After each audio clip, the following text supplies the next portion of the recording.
Welcome to I'm Going In, the newest and hottest podcast sharing incredible stories of strength, resilience, and love. This podcast is about that moment when you face trauma or been knocked down and you decide, I'm going in. Whether it's to help yourself stand back up, to strengthen your faith, or to support others, this is where inspiration begins. Like and subscribe to my social channels and get ready to be uplifted as I introduce our next incredible guest on I'm Going In. Hey, welcome back to I'm Going In. My name is Todd Blylev and I'm your host. And today I'm bringing on an incredible guest. I've been waiting for him to come on this show, and he's gladly accepted. His name is Jorge Toledo. Jorge was one of 6 executives from the Venezuelan American oil company Citgo, who was detained in Venezuela and was arrested in November of 2017 during a business meeting in Caracas. And they were subsequently accused of corruption and embezzlement related charges.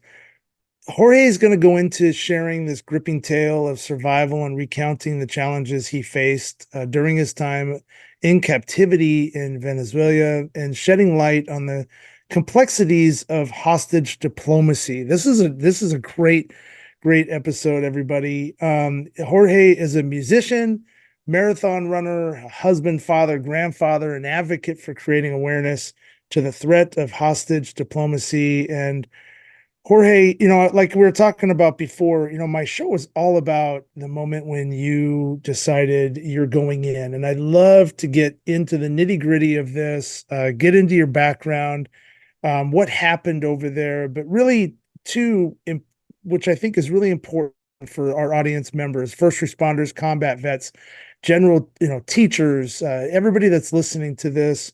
When was it that you decided in that darkest moment that you said, you know what, I'm going in for myself. I've got to stay alive. I'm going in for my family, going in for my faith, whatever that is. And then the aftermath of what you're doing today with being such an advocate for going in for others. So let's take it now from the beginning. First of all, thank you so much for being on I'm Going In. Well, Todd, thank you very much. I appreciate it. Thank you for having me today here in your podcast. I'm honored to be here based on what you have done also in your background. That's fantastic. So, well, I appreciate it.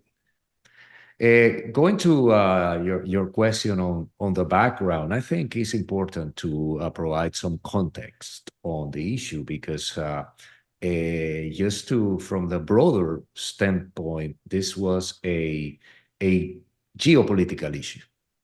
So and I was involved on this, and that brought a lot of complexity on the issue. So.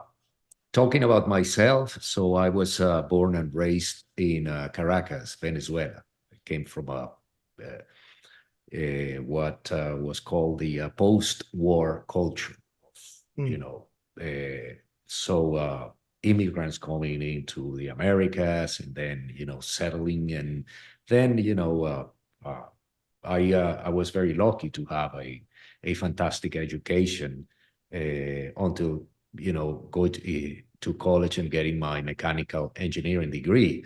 But besides that, so I was an athlete since at my young ages. And when I was 9 years old, I started studying music in a music conservatory.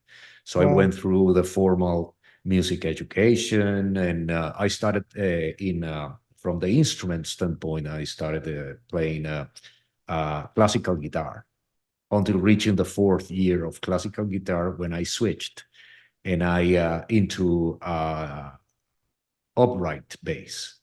And I was a teenager, it was the 70s, long hair, rock and roll, and progressive rock. And then I became a bass player, and I had my first band. And when I get into college, I started playing music professionally. So it was my part-time job. I was playing gigs. I was also playing in bands for recording artists. I did recording sessions for recording productions, TV commercials, And I was singing also at that moment, and I was participating as a chorist, doing vocals. Wow. Until I got my degree and Exxon appeared in my life. And I went into job interviews and so on, and I got a job offer. And I said, Hmm. well, what I want to do in my life is to be a musician, an artist. So that's what I am. That's what I transpire. That's but when I got the job offer, I said, this is ridiculous. So how can I say no? So when I left Venezuela, because the job required to move to other countries in Latin America. So that took Hmm. me to Colombia, Brazil, Mexico, then Puerto Rico. Then I landed into the US in Linden, New Jersey, where there's used to be a Exxon refinery and a center of technology there. And then I was moved to South Florida, specifically to Miami. I was part of a group running businesses for Latin America, and there was a sort of headquarter for trading, supply, and distribution. Back in Okay. 1996, I joined Citgo Petroleum Corporation. I got a Hmm. fantastic job offer based in Miami as well. So I didn't have to move my family and so on.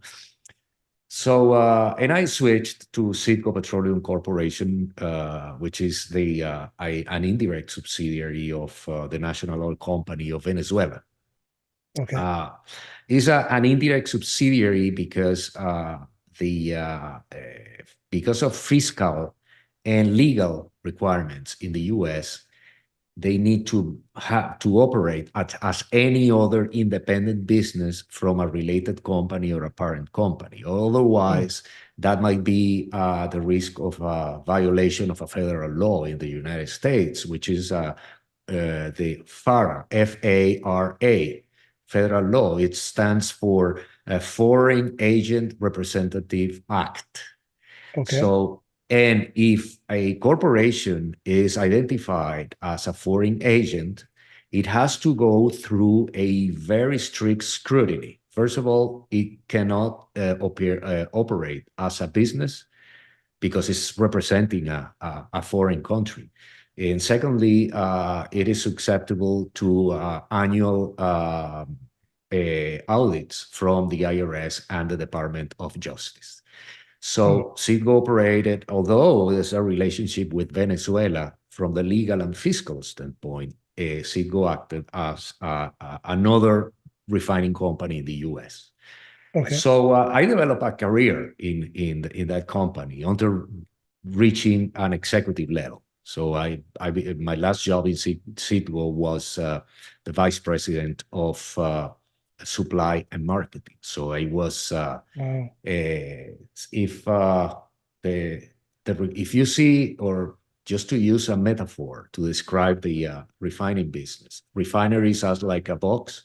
So when there's petroleum coming in and refined products coming out to be, distributed and marketed in different. So I was responsible for what was coming in and what was coming out that box. So Wow. my role was trading, supply, marketing of branded gasoline, lubricants, diesel, and so on, and aviation fuel.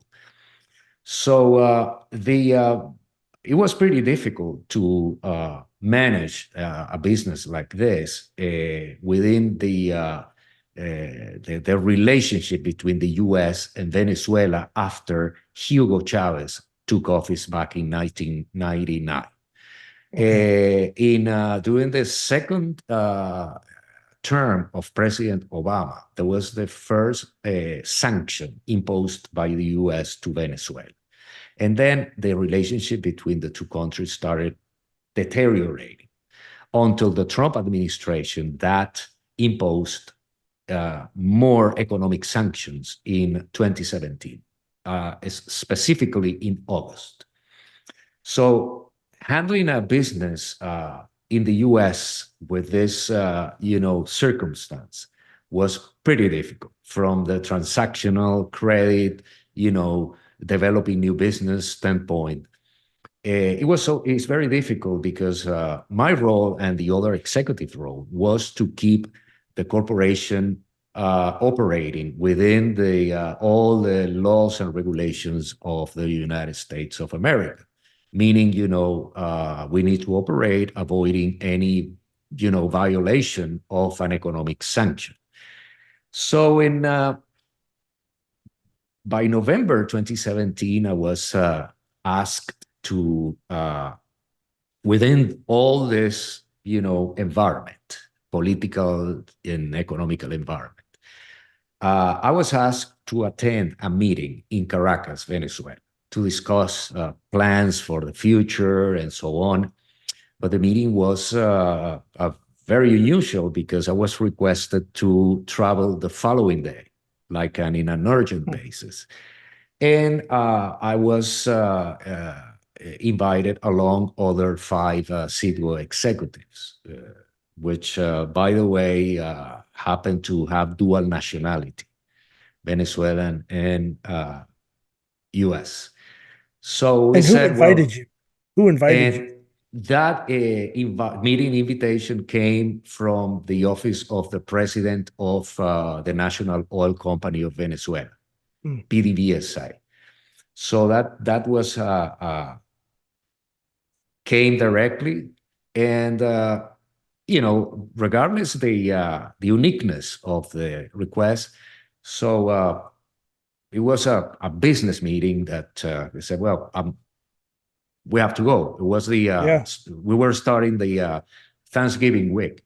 So we traveled there and we initiated the meeting right after, landing. So we were moved to the main building of PDVSA, and we started the meeting.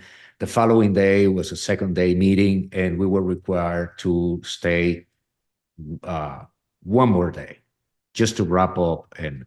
But the meeting was the meeting subject was financial and legal, was budget, was Hmm. joint venture things. And I'm the operational marketing guy, so moving barrels from one place to the other, buying, selling, and gas stations, the brand, etc. So I don't have to be in this meeting. So they claim that in case they have a question in my area, so I was there to answer. So that's why my presence there. So on Tuesday, November the 21st, 2017, by 10 in the morning, a squad from the military counterintelligence directorate came into the meeting room. They were about 20 individuals with the head covered, vest, Oh, long wow. weapons, and they jump into the meeting room and they detained me and my colleagues. So Wow. we were taken to a military prison, handcuffed. For my very first time in my life, I was having a handcuff, and I didn't know about it. The design, the architecture of a handcuff is amazing. That can immobilize you almost completely. So Yeah. we were taken into a prison with a full confusion. Should be a mistake, so we don't know where. So, and then after spending one day in prison, just sitting on the floor, handcuffed in the back, they finally disclosed the reason of our detention. They claimed that we were involved in the refinancing of the Citgo external debt and under unfavorable conditions, and we were having some economic benefit out of this transaction. So we were charged about corruption, embezzlement. However, even conspiracy against Venezuela, because they claimed that we took advantage of our positions as senior executives in the corporation to collaborate with the US government in order to impose the economic sanctions to Venezuela. Wow. I was even accused to be a CIA agent. So Wow. a bunch of crazy things. And I said, well, nothing of this is accurate, because not even the refinancing of the debt, because that was something that was under discussion, but there's nothing happened. So this is something that didn't occur. So we should be released right away. Even we were presented in court, and although we explained at that moment that we had nothing to do with this, even I have no responsibility whatsoever in a refinancing process, and that the refinancing never occurred. So it's Right. like you're accused to kill somebody, and there's no corpse. Even the Yeah. corpse is at home with his family watching TV. So Wow. this is crazy. So, and that was a total chaos emotionally and mentally. And then after court, we were sent back to the prison, and then our status changed to preventative detention. But we were, formal tenants of the prison. So At that Jorge, really, moment, really quick, like before you start going on. Hey everybody, today's episode is brought to you by Restoration Ranch in Colorado and Valor Vacations. The ranch is owned and was purchased by Catherine Severance Avery. She was a guest on my podcast in season 1. You have to check her story out. Pretty incredible. But she basically bought this 40-acre ranch to give sanctuary and peace of mind to first responders and their families to get away and go enjoy nature. And it's just an incredible, incredible, magical place. So check it out on her website. She's doing amazing things to help our first responders and their families with just everything that they endure. So thank you to our first responders. Thank you to anybody that's willing to go in for yourself or go in for others. And thank you to Catherine Severance Avery and her team, which I'm on the board, by the way. So I'm pretty excited to be involved with this project. And then also Valor Vacations provides a discount to first responders when they're trying to rent a rental property to get away from all the daily grind that they endure. So thank you again, Catherine, for sponsoring this episode. And now let's get back to the show. So you have your family in Miami. You have your family's in Miami. You go to this business trip like anyone else is going. I'm going. I go to a business trip. I'm sitting in a boardroom, and we're talking. And a lot of times, I know I've been in that position too, where like, why am I here? But I'm here just in case I got a question. And all of a sudden, 20 armed individuals come screaming through your office and detain you. And then, do you have a lawyer at this time? Like, what happens, in that first 24 hours while you're in the court defending yourself? Or is this just kind of a pre-arraignment saying, these are your charges? Like, does Citgo send someone at this point? Who's well, that was defending you? interesting because the at that moment the Venezuelan president and the government people in Venezuela sent individuals from Venezuela to take over our positions or responsibilities. Although by corporate policy, Citgo was responsible to provide legal assistance, immediate legal assistance. So these individuals didn't proceed on that regard. So Wow. that is So one you're thing. out there by yourself.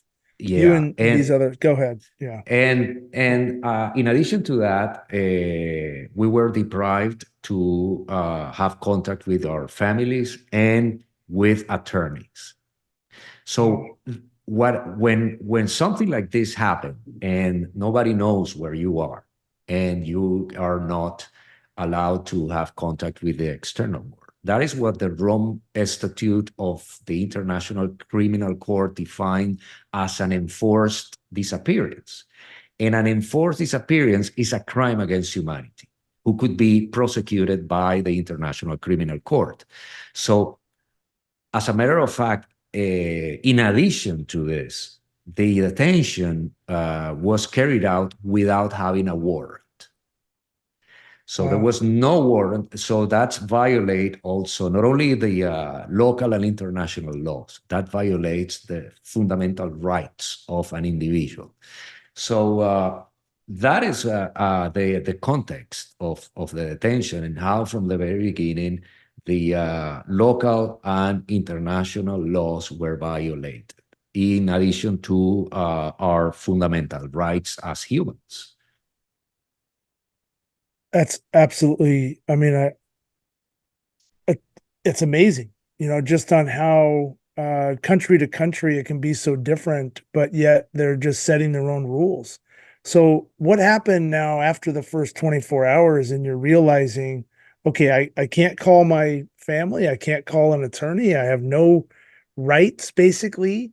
I'm at the will of whatever they're going to decide. Your life is literally in their hands. Are you able to talk to the other five individuals? Were you together or did they isolate you entirely? Or so what happened at this moment?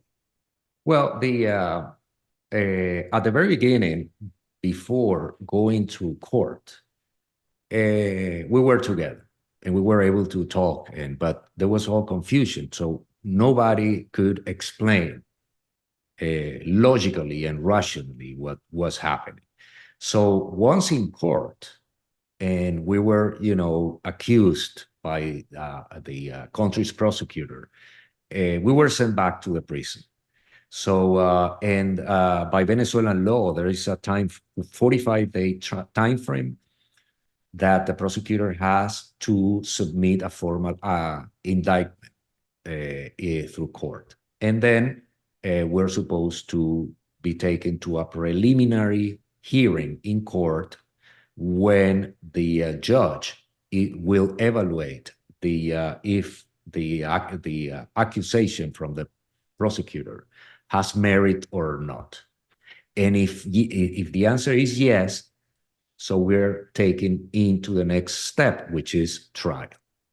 If the answer is no, we have to be released. So Yeah. at that moment, where the judge said, while the accusation comes to the court, these six individuals has to be taken into prison, preventative prison, because since we didn't have anything in Venezuela, not even family, the risk of escaping the country was very high. So they didn't want us to leave the country. So, and we were taken to prison. At that moment, we took out our suit and ties. I spent 2 or 3 days wearing the same suit, and so when we changed clothing to the prison uniform, and our head were shaped like that Auschwitz Oh, look. And yeah. then and at that moment we were separated. So the strategy of this military counterintelligence group was to separate us because they didn't want us to talk each other.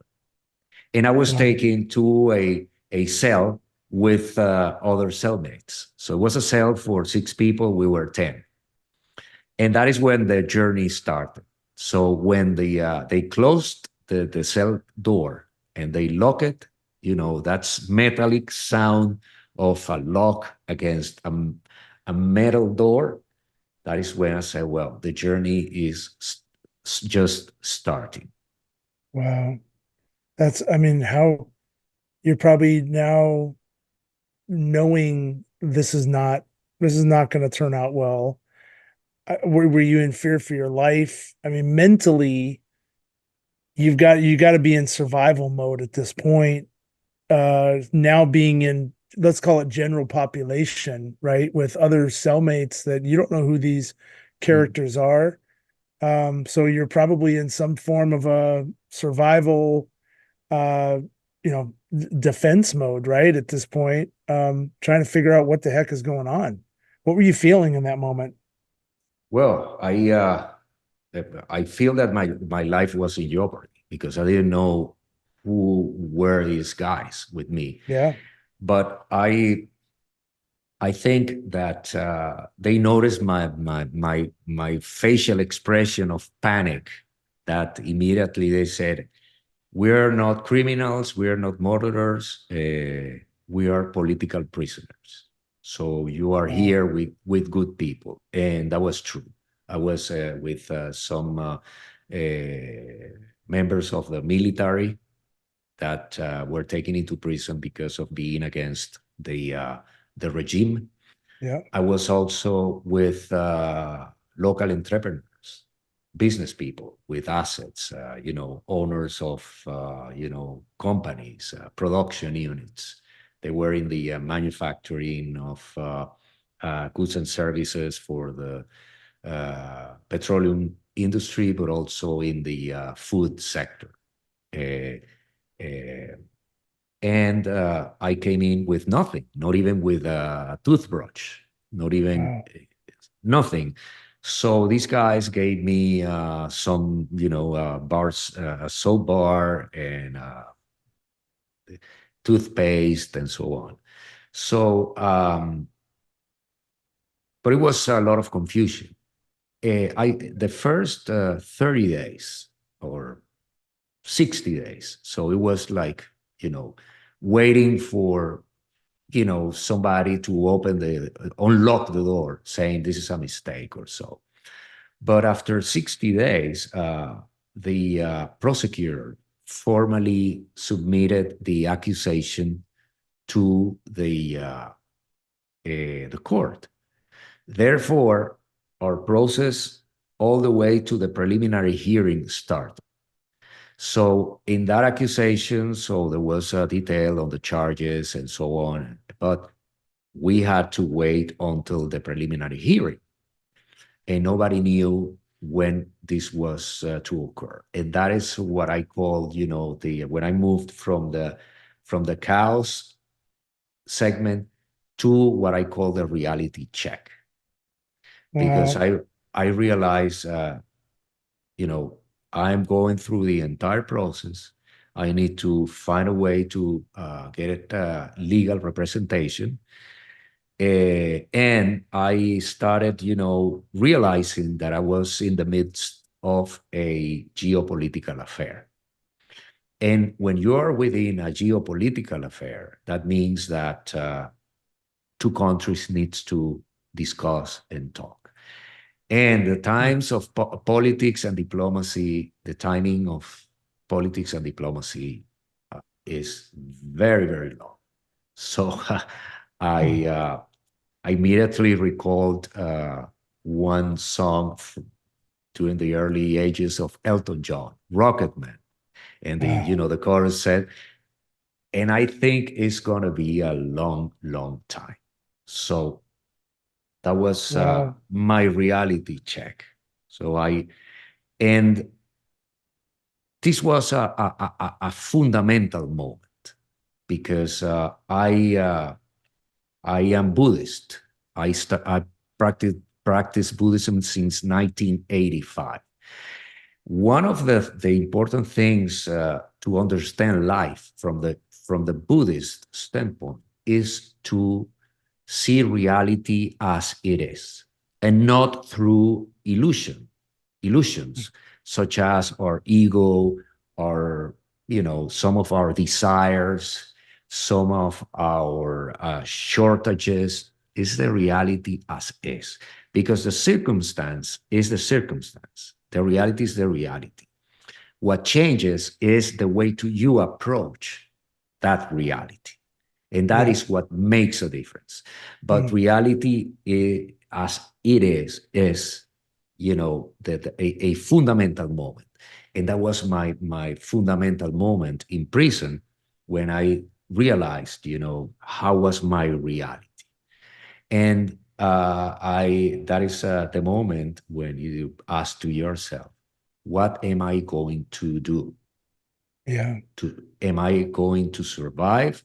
Am I going with the flow, and maybe to perish as a result of the harsh conditions? Because not only was the conditions at the cell There was a also situations of shortages on food that drove me into starvation. So I'm a 5'10" person, and I reached 100 pounds of Oh, weight geez. in less than 6 months. Wow. So mm, I thought at that moment, if this situation continues, I'm going to die. This is starvation drives into malnutrition, and malnutrition drives into death. That's the steps. But also, I was tortured physically and psychologically. So, What were they besides, trying to get from you with this torturing and well, that is a business model that they followed, mm, not only with hostages, also with political prisoners or people against the government that are, imprisoned because of, thinking differently than yeah, the regime. So at that moment, I said, I need to, as part of my reality check, I said, if I want to do something, I need to understand what is under my control. yep, And I started, going over all my circumstances and life at that moment. And I discovered that I had nothing under me and my control, mm, but my physical, spiritual, and mental health. And at that moment, I said, if I want to survive, I must be focused on these three areas. Besides that, our finances, our house, my wife has to, do something by herself. But I don't have control. I don't even have communication with her to tell her what to do or what not to do. And, uh, I don't have control of that. I have to trust on my family and their decisions, and they're going to do the best. But right here, I only control my physical, mental, and spiritual health. Voila, that is what I am going to work on. And then I develop a plan. So I wow, have poor nutrition, so I need to. How am I going to stay healthy? So I decided to, do some stretching, yoga in my very tiny space. I was sleeping on the floor in an overcrowded cell, but I have space to do some stretching, some push-ups, planks, squats, and things like that. So I kept myself, I, I, I'm I'm a marathon runner. I was, under training the previous years, so my body was trained, and that helped me a lot to keep going with the keeping my physical health. My mental health was controlled using meditation. Meditation, not to pursue relaxation as the commercial meditation that you can find anywhere. right, Is the yeah, is the meditation to pursue concentration, and that was important because the environment was overwhelming, and I needed just to be a part of that. And I recall, and something interesting happened to me after you know several days of meditation and increasing hours of meditation. I don't know if you remember the movie The Matrix. yep, I think there was the Matrix one when Neo, the main character, Keanu Reeves, he was there was this part when everything freezes around him, but he was able to go around. Well, at some point, I felt the same. So all this noise and all these cellmates going all over and uh, yelling or laughing or whatever, right, everything freezed. And then I found that in the midst of that hell, I was able to find some sort of peace and tranquility. So meditation was very important for my mental health.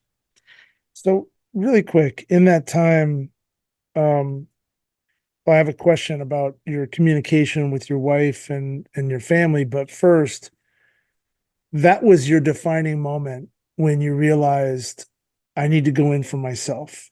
I need to take care of my mind, my body, and my spirit. And you put yourself in the reality of where you were at, is what you're saying, which is, I think, a lot when we go through trauma, especially something that's life threatening in that moment, you have two choices. One, you can continue to live in the chaos and let the outside element attack you and interpret what may happen, or you can dig in and say, I'm taking care of this on my own. I've got to fight for my own survival. I need to control my mind. I need to control my breathing. I need to control my element of where I'm at. I have control of this. And you took care of that space and you planted yourself in the reality of where you were, which is, I think, remarkable because, especially, it's easy to freak out, right? Probably. I mean, I would imagine in that situation, being in that prison, you didn't do anything wrong. You're literally a businessman doing business in a country that you were born and raised in, and educated, and a musician, and you have a wife and family, and now all these elements are coming at you and you're being tortured and all these things. But mind, body, and spirit, you kept yourself moving and active to stay alive and to stay sane, which I think is a powerful message for anybody experiencing any type of trauma, let alone being in your situation where, in that diplomacy piece. But where was Sitco, were you in communicate? Was anybody from the outside world in communication with you at any point throughout this journey? And was anyone communicating with your wife saying, hey, like, he's alive? We don't know what's going on. The governments are talking. Like, where was your wife mentally? And then how did this kind of come about where you ended up getting some form of closure through this with the Well, with the yeah. for the family is you know I have to say that the family takes the worst part of this Wow. because they don't know, they didn't know where I was, and they figure out the worst. So they were Mm. able to manage to accommodate legal representation for me, and eventually, after several months, these attorneys were, allowed to go to the prison. But I spent almost a year without speaking with my wife. So the communication was, only the by intermediation of the attorneys. Mm. I had an attorney visit every other week, and I was allowed to speak to them by 10 minutes. And it was cameras and microphones all over and guards. So, and during these 10 minutes, I sent messages, I received messages until, after a year, we were allowed to make a phone call to our family. And that was the first time that Wow. it was a 3-minute call after a year. And well, I at that moment, my wife wasn't able to articulate a word because of she was crying all the time. So when I noticed, I felt her pain, and I decided to, try to move her spirit up and said, well, this is hard, but, honey, I am hard to kill. So you know me. So you Yeah. know me. You know that I'm going to survive. So I'm doing great. I've made new friends in my cell. They are helping me. We're helping each other. So we're doing our best. So this is a difficult situation, this is a nightmare, but I want you to know that I am doing my best and I am going to be successful now. Mm. So that is when, after the reality check, my volition part of the process came into the picture, because volition is the power of will, of your will. And then with your will to make a decision, to make a choice, as you mentioned earlier. Uh, but it's not only the what and the how, it's why. So, why am I going to survive? And that is, I think, the next question into the volition and preparing your plan and your process. And that why is related to meaning and purpose. Without meaning and purpose on anything in life, you're not going to make any progress, not going to create value, nor even survive, because life is a matter of survival of multiple events and situations. Right. So the meaning and purpose is a pivotal point or moment here, because what is the meaning and the purpose of my survival? And the answer came right after that phone call: my family. And that my family became my the purpose and meaning of my survival.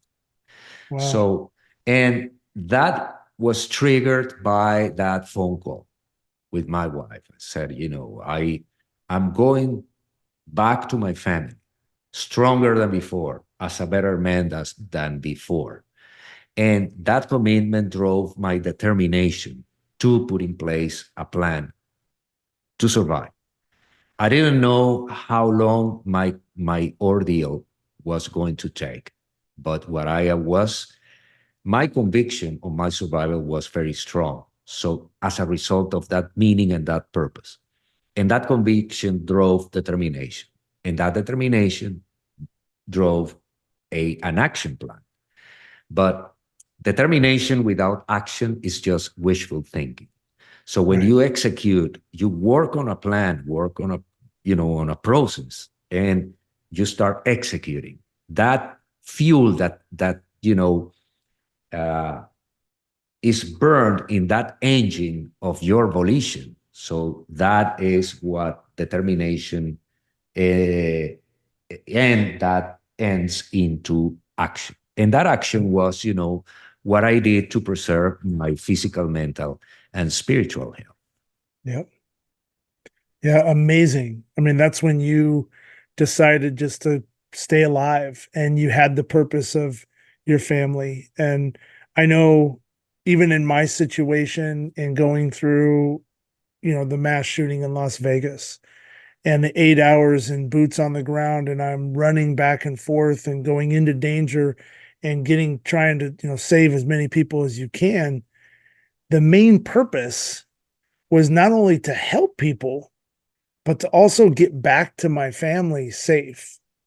I wanted to stay alive. I made that decision. So each time I went back in, it's the same thing. Every firefighter that goes in, that's dealing with some form of tragedy or trauma, it's one thing to think about, hey, I want to be better, or I want to learn how to live with this, but the action of it and actually doing the hard work and taking the steps forward to make sure that you are succeeding in your wishes and desires and taking care of yourself mentally. So fast forward, because I know just for time's sake, I mean, obviously you've gone through a tremendous amount of chaos. Your family's going through all these things. How does this come? Like, you were in there for 6 years. For 5 years. 5 years. You're in the 5 years of your life. You're going through this, and just the perseverance and the resilience that you had to withstand this. So at the end, how does this come to a conclusion in that in that situation, and then you're coming home, and then talk to me about what you're doing today. Well, in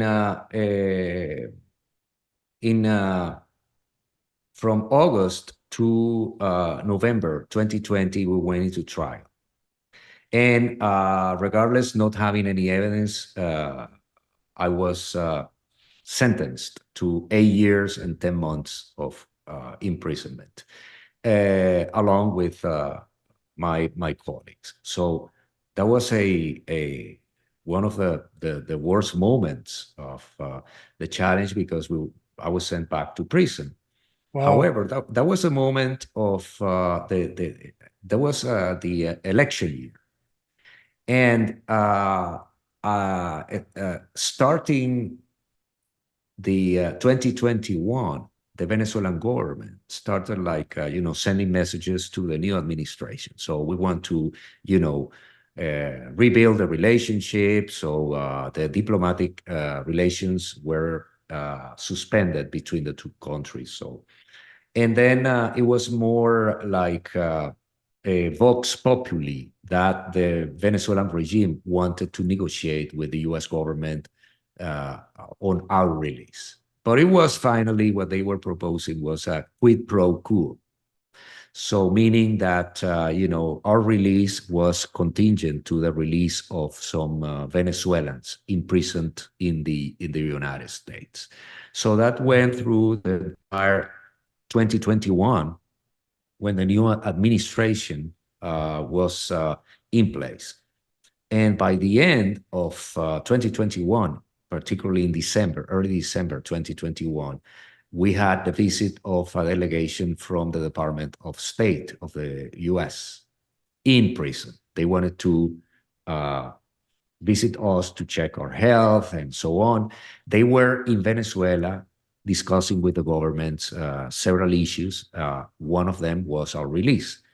So we learned during that meeting that the Venezuelan regime was asking for 3 individuals in in exchange of our release. So in March, the delegation of the Department of State traveled back to Caracas and was able to release 2 Americans, one of the Citgo Six, and other American that was imprisoned in a different prison than ours. Uh, that was like, a sign that the negotiations were ongoing. That was very encouraging for us, because we said, Yeah. this is a matter of time. They are Yeah. negotiating. So, and I trust my government that it's going to be whatever it takes to bring you. So these negotiations evolved until October the 1st, 2022. It was very early in the morning, and one guard came into my cell and said, uh, dress with civil clothes, like your normal clothes, not the prison uniform. You have to go to an office, because there's a meeting there with your other colleagues and authorities of the prison. So when we went there, the authorities told us, "Hey guys, you're going home." But Wow. I say, "What do you mean by home?" Because home in my case in Houston, Texas, is not somewhere else in Venezuela. So are we talking about the same home or what? And they say, no, you are going to the United States of America. So, and that is when a long process started. And this is like, Wow. this is a matter, this is substance for a movie, because Yeah. Jeez. we were covered and handcuffed, and we were taken into a vehicle, a closed vehicle, somewhere. And there was a lot of concern, because they said, well, we don't trust these people. They tell you that you're going home and maybe we're going somewhere else. Wow. So, but we finally reached the airport, and the car went directly into a hangar. Then we were taken into a plane, turboprop, and we waited for another 2 Americans that were in a different prison. And So they uncovered us, and the plane took off heading the east along the shore. It was a very clear day, and the turboprop was not flying at a very high altitude. So I had visual of the shore, and I grew up in Venezuela. I know, I was some sort of familiar on, the location. And I was telling the other guys, it seems that we are heading like Trinidad. One of my peers was concerned because he said, "Oh, they are taking us to Cuba Mm. or to Nicaragua." No, no, we're heading to a different direction. And then we had a visual of Trinidad because it's a huge island, and we head north. North Trinidad is, the Eastern Caribbean, the West Indies. Wow. And I said, we're heading to Barbados or something. That's But if we go north, we're going to reach Puerto Rico, which is American territory. And I don't think that this is a Venezuelan plane. So uh, then we landed in a very tiny island, small airport.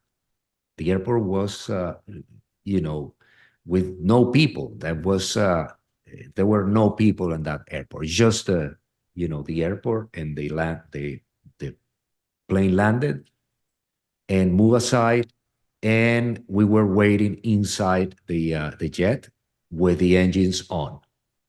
Mm. There were armed guards in the plane with us, so it was like a very tense moment because we didn't know what happened. Say, well, we don't know where we are, but we're not in Venezuela, definitely, or maybe in an island in the Caribbean that belongs to Venezuela. But about 30 to 45 minutes later, a jet, an American jet, landed. It was with an N identification, so this is an American jet.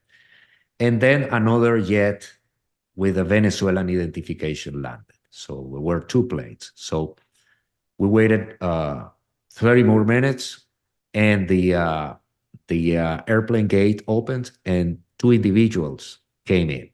One of the individuals was the special presidential envoy for hostage affairs from the Department of State, Wow. Roger Carstens, and the other was a representative from the Venezuelan government. And they entered there, and uh, Ambassador Carstens started, checking head count, faces, and they said, "Well, these are the guys. Now let's go to the other plane." And they went to the other plane, and then they came back. They said, "Well, we're going to sign some papers, and you're going to go to the other plane. You're going to disembark, walk across, the airport, and get into the other plane." So I said, "Well, there was armed guards there that were like ready to for action." So after several minutes, we disembarked, and then we started Wow. walking, heading the American jet. And in the meantime, we crossed with two individuals Wow. that left the American jet and headed to the Venezuelan aircraft. So I saw the individuals, and I didn't know who they were, but what the heck? So I don't care. They could Yeah, be, get me on that plane. I don't Yeah. care. I would. Yeah. And then I started seeing, faces from there were people from the National Security Council, the Department of State, and a couple of U.S. Marshals. So we went into the plane, and the guy said, "Well, we're going home." Wow. And I asked for a cell phone. I wanted to call my wife and my Yeah. children, and they said, "No, we need to wait until President Biden speaks with all the families." So once President Biden called my wife and the other wives of the individuals released, we were allowed to take the phone and talk to them. So Wow. the plane took off, and we headed to San Antonio, Texas. and that was Wow. the affair around uh, our release. Unbelievable. It literally sounds like a movie. I mean, there you are, you're flying down the coastline of Venezuela and you're recognizing kind of where you're going and trying to figure all this out. But then the fear too of sitting there for 30 minutes, not knowing like, did they take us to some island to off us or are we really going home? So the moment that you got home, now, I mean, you're super excited, obviously. First of all, what was the first thing that you ate when you got back to the States? Well, I ate during my flight. It was Okay. a Okay. it was Yeah. another surreal moment, but a Yeah. moment of I would say of enlightenment because Yeah. we took off and then it's a 5 hour flight to San Antonio. We were taken to San Yeah. Antonio to a military base, and we were supposed to spend 15 days in a hospital and talking to psychologists, etc., in a Mm, program from the Department of Defense. But at some point, everybody at the plane was sleeping, and the stewardess came in and said, "Well, I'm going to ask if somebody wants to have dinner, but everybody's sleeping." But me, I said, "Well, I do want to have dinner. So what do you have?" "Well, I have a grilled chicken breast and a Chilean sea bass, pan-seared with steamed vegetables." And I had 5 years without having any fish. And I'm a yeah. fish Oh, lover. I geez. said, "Oh, man, so I'm going to hit that Chilean sea bass."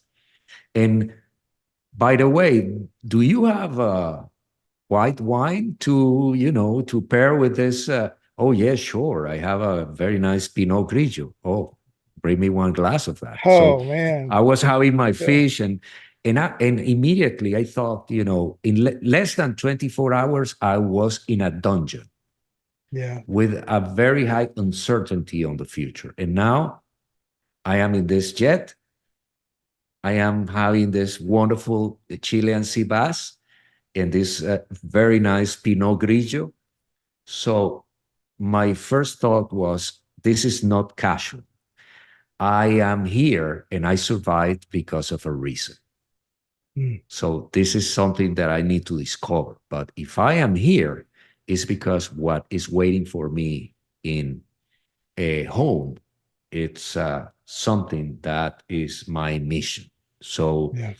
and that is when, obviously, when I came back and I started, my integration with society, I realized that my experience uh, must be an instrument for, helping others or trying to find a solution to the issue that happened to me, because I was not the only one.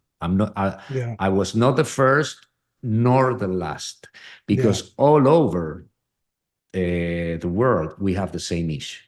It's what is called hostage diplomacy, which is, the hostage taking practice from authoritarian states for using, the hostages as a bargaining chips as an instrument of coercion to governments, in my case, the government of the United States of America.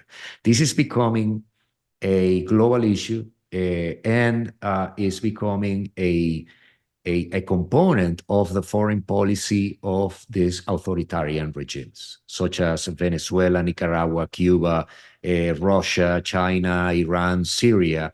So, and that is how, I started becoming involved in the public speaking, but also, doing my advocacy on human rights, political prisoners, democracy, and obviously to find a sustainable solution to hostage diplomacy.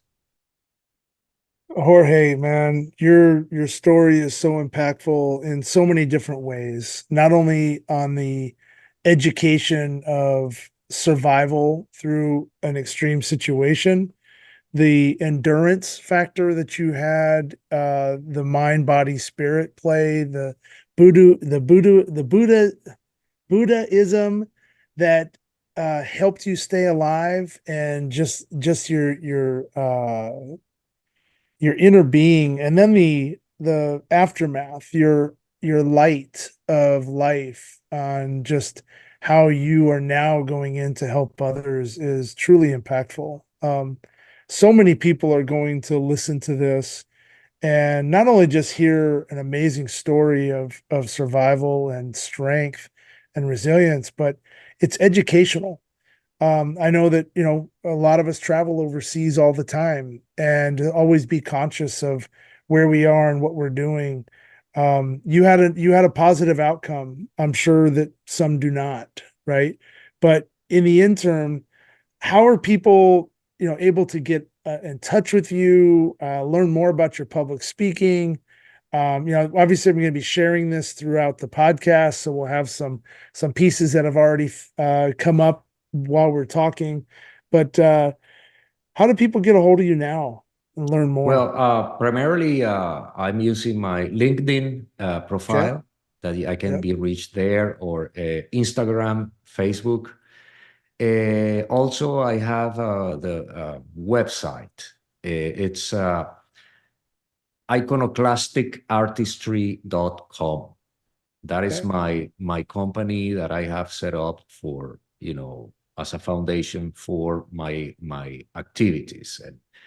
And in my website, you can find anything, all the story, and what I am doing at this moment, my activities, and my concept of Yep. speaking and helping others, because the big picture message here is that any human faces adversity, challenges, obstacles, change.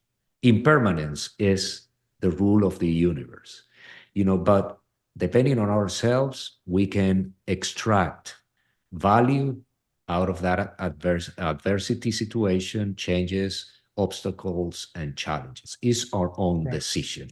So, and that is applies to anybody in our society, from the housewife to the college student to the athlete to the businessman to the politician.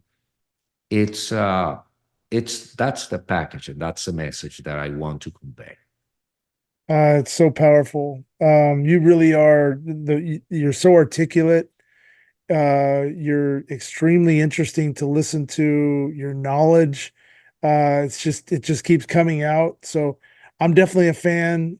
We definitely are going to do our part to try to amplify your positive message on life, and hopefully help a global situation decrease and diminish, bring more light on the situation, which may hopefully alleviate some of these other people that had to walk through your shoes, and prevent that from happening. So, thank you so much for being on this podcast. You truly are you're an example of what this is all about. You've gone in for yourself, and now you're going in for others. So, thank you, sir. We wish you the very, very best. My pleasure. I appreciate the opportunity to talk to you, and try to express my humble message, my message of hope, of conviction that we have our destiny in our hands, and we can, work hard on, being in better circumstances. That's right. Yeah, and it's all about that sea bass at the end. Oh, yeah. Yeah. Awesome. Thank you, sir. My pleasure.